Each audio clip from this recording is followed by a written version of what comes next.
Welcome to our channel. నేను నవీన్. పెద్దిరెడ్డి రామచంద్రారెడ్డి గారి అనుచరుడు ప్రస్తుతం వివాదాల్లో ఇరుక్కోబోతున్నారా? అయితే ఏ విషయంలో ఇరుక్కోబోతున్నారు? పెళ్ళైన మహిళతో నిజంగానే అసభ్యంగా ప్రవర్తించారా? పారిపోయే ప్రయత్నం చేశారా?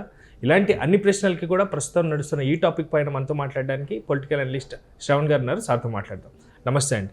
నమస్తే అండి. ప్రస్తుతం పెద్దిరెడ్డి గారి అనుచరుడు పెళ్ళైన మహిళతో పారిపోవడానికి యత్నించినట్టుగా YCP social media wing person కూడా దీంట్లో ఇన్వాల్వ్ అయినట్టుగా రకరకాల కథనాలు వినిపిస్తున్నాయి. అయితే ప్రస్తుతం ఆ వాస్తవ పరిస్థితులు ఎలా ఉన్నాయి, విషయానికి వస్తే ఏం మాట్లాడాలి? వైఎస్ఆర్ పార్టీకి చెందినటువంటి publicity working president, publicity wing అని ఉంటుంది, దాని ప్రెసిడెంట్ ఎవరంటే హరిప్రసాద్ రెడ్డి గారని వైఎస్ఆర్ పార్టీ ప్రధాన అనుచరుడు, నాయకుడు. ఇతను చిత్తూరు జిల్లా పెద్దిరెడ్డి వైఎస్ఆర్ పార్టీ పెద్దిరెడ్డి గారి యొక్క ప్రధాన అనుచరుడిగా ప్రసిద్ధికి ఎక్కాడు. సో మొత్తం మీద పెద్దిరెడ్డి గారి శిష్యుడు.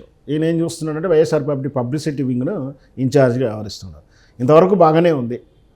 అయితే ఇతను అదే వైఎస్ఆర్ పార్టీకి చెందినటువంటి ఒక సర్పంచ్ యొక్క భార్యతోడు సన్నిహితంగా ఉంటున్నాడనే ఒక అపవాదే కాదు, ఇది స్వయాన తన భర్తే, అంటే ఆ మహిళా సర్పంచ్ యొక్క భర్తే ఈయన మీద దాడి చేయడం. అంటే వీళ్ళు రెడ్ హ్యాండర్గా వెహికల్లో ఎక్కడో ఉన్నప్పుడు దొరికించుకున్నట్టు అక్కడ భర్త ఆ వైఎస్ఆర్ పార్టీ హరిప్రసాద్ మీద భార్య మీద దాడి చేయడం, ఇదంతా కూడా వీడియో సోషల్ మీడియాలో వైరల్ అవుతూ ఉంది. అంటే వాళ్ళు సన్నిహితంగా ఉండడాన్ని లేదా వాళ్ళు కలిసి తిరగడాన్ని ఈయన సహించట్లేడు. ఇది వాస్తవం. ఈ భర్తే చెప్తున్నప్పుడు మనం దాంట్లో ఏం జరుగుతుంది, ఇంకా అబద్ధమా అని అనడానికి అవకాశాలు లేవు. మొత్తం మీద నిన్నగాక మొన్న జరిగినటువంటి జనసేన పార్టీ ఎమ్మెల్యే యొక్క రాసరీలలు మర్చిపోక ముందుకే దాన్ని స్ట్రాంగ్ కౌంటర్ ఇస్తూ వైఎస్ఆర్ పార్టీ నిన్న మొన్న 3 రోజుల నుంచి సోషల్ మీడియాలో ఉదరగొడతాము. అట్లాంటి సోషల్ మీడియాకు ఇప్పుడు ఇట్లాంటిది వార్త బయటికి రాగానే కొంచెం వాళ్ళని ఆటోమేటిక్గా మళ్ళీ వీళ్ళు ఎదురు దాడి చేయడం, అధికార పక్ష ఎదురు దాడి చేయడానికి అయితే అస్త్రం ఇచ్చినట్టుగా అయింది.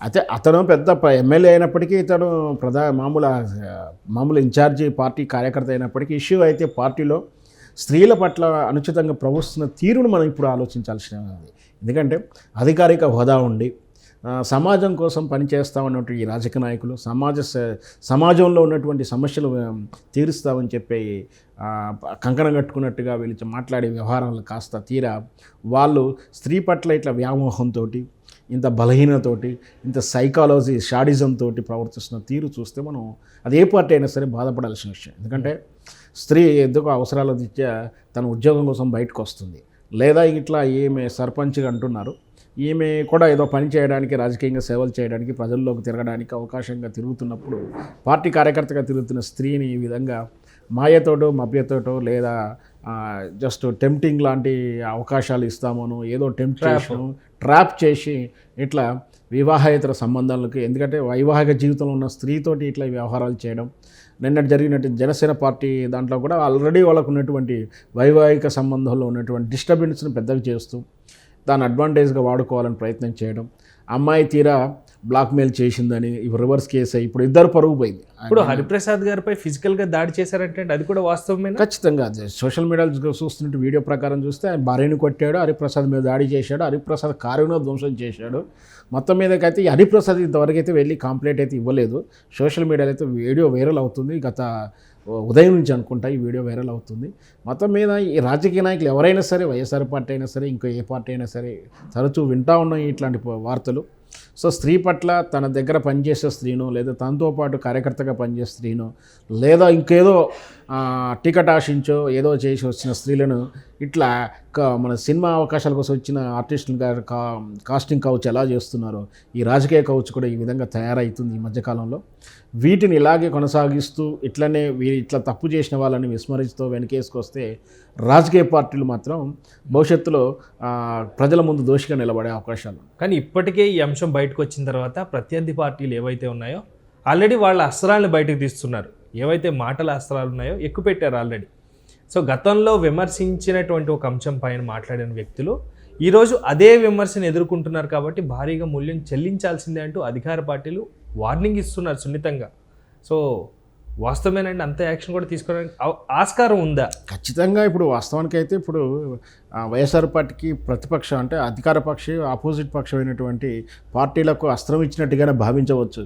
కాకపోతే ఇప్పుడు గతంలో వచ్చిన ఆరోపణలు రాజకీయ నాయకులు ప్రధానమైనటువంటి నాయకులు అంటే ఎమ్మెల్యే స్థాయి నాయకులు, మంత్రి స్థాయి అంటే కేడర్ ఉన్నటువంటి సీనియర్ పోస్టులు ఉన్నటువంటి వ్యక్తుల మీద ఆరోపణలు. ఇక్కడ ఒక సామాన్యమైనటువంటి ఒక పోస్టు హరిప్రసాద్ రెడ్డి అనే ఒక సోషల్ మీడియా పబ్లిసిటీ ఇన్ఛార్జ్ వీడియోగా ఏదో చేస్తుంటాడు. సో అంత పెద్ద నాయకుడు కాకుండా అవసరం వస్తే పార్టీ వైఎస్ఆర్ పార్టీ అతను సస్పెండ్ కూడా చేస్తుంది. పెద్ద నష్టమేం లేదు, కానీ ఆ మచ్చ మాత్రం వాళ్ళకి మిగిలిపోతుంది. ఆ అమ్మాయి ఎట్లా అంటే ఎదుటివారిని విమర్శించేటప్పుడు తను ధైర్యంగా విమర్శించకుండా తన పార్టీలో కూడా ఇట్లాంటివి లొకలొకలు ఉంటే వాళ్ళకు కూడా కొంచెం మైనసే ఉంటుంది. మరి జగన్మోహన్ రెడ్డి గారు ఏ విధంగా స్పందిస్తారు, ఈ లేడీస్ పట్ల ఇటు అనుచితంగా వివాదంగా ఉన్నటువంటి వ్యక్తిని సస్పెండ్ చేస్తాడా, వాళ్ళని వెనకేసుకొస్తాడా చూడాలి. ఎందుకంటే మనం దువ్వాడ శ్రీనివాస్ గారి విషయంలో కూడా ఆయన పార్టీని సస్పెండ్ చేయడం, ఆ తర్వాత దాన్ని ఆ పార్టీకి అంటకుండా ఆయన ఏదో కాపాడుకునే ప్రయత్నం చేయడం ఇవన్నీ చూస్తూ ఉన్నాం కదా. మరి వెయిట్ చూద్దాం, రేపు మాపు మరి వైఎస్ఆర్ పార్టీ లీడర్లు దీని మీద ఏ విధంగా స్పందిస్తారో వెయిట్ చూడాలి. అసలు అయితే జగన్మోహన్ రెడ్డి గారు రీసెంట్గా పాదయాత్ర చేస్తా అంటూ ఒక ప్రకటన రిలీజ్ చేసిన తర్వాత ఇలాంటి అంశాలన్నీ కూడా పాదయాత్రకి ఇబ్బంది పెట్టడమే కాకుండా తలెత్తుకొని ఎవరినైనా మాట్లాడాలన్నా కూడా చిన్నబుచ్చుకునేతనంగా ఉన్నాయంటూ కూడా ప్రతిపక్షాలు ఎద్దేవా చేస్తూ ఉన్నాయి. ఖచ్చితంగా విలేకరులు అడిగినప్పుడు ఎవరు అడిగినా సమాధానం చెప్పలేక ఇబ్బంది పడే పరిస్థితులు వస్తుంటాయి. కాకపోతే అంత పెద్ద నాయకుడు వాళ్ళ రాజకీయ నాయకులు పోయి వస్తున్నప్పుడు వీటిని పెద్ద సమస్యగా చూడరు. వాళ్ళే ఎటు పోలరైజ్ చేయాలనో సమస్యను పోలరైజ్ చేస్తే అక్కడికి వెళ్ళంగా అట్రాక్టివ్గా మాట్లాడు, ఎదుటి వారికి అవకాశం ఇవ్వకుండా వాళ్ళే దాన్ని మెస్మరైజ్ చేసేసి దాన్ని గోల్ చేసేసుకొని వాళ్ళుగా పోలరైజ్ రాజకీయాలు చేస్తారు. కాబట్టి ఇట్లాంటి ప్రస్తావన రాకపోవచ్చు అని నా ఉద్దేశం. Thank you.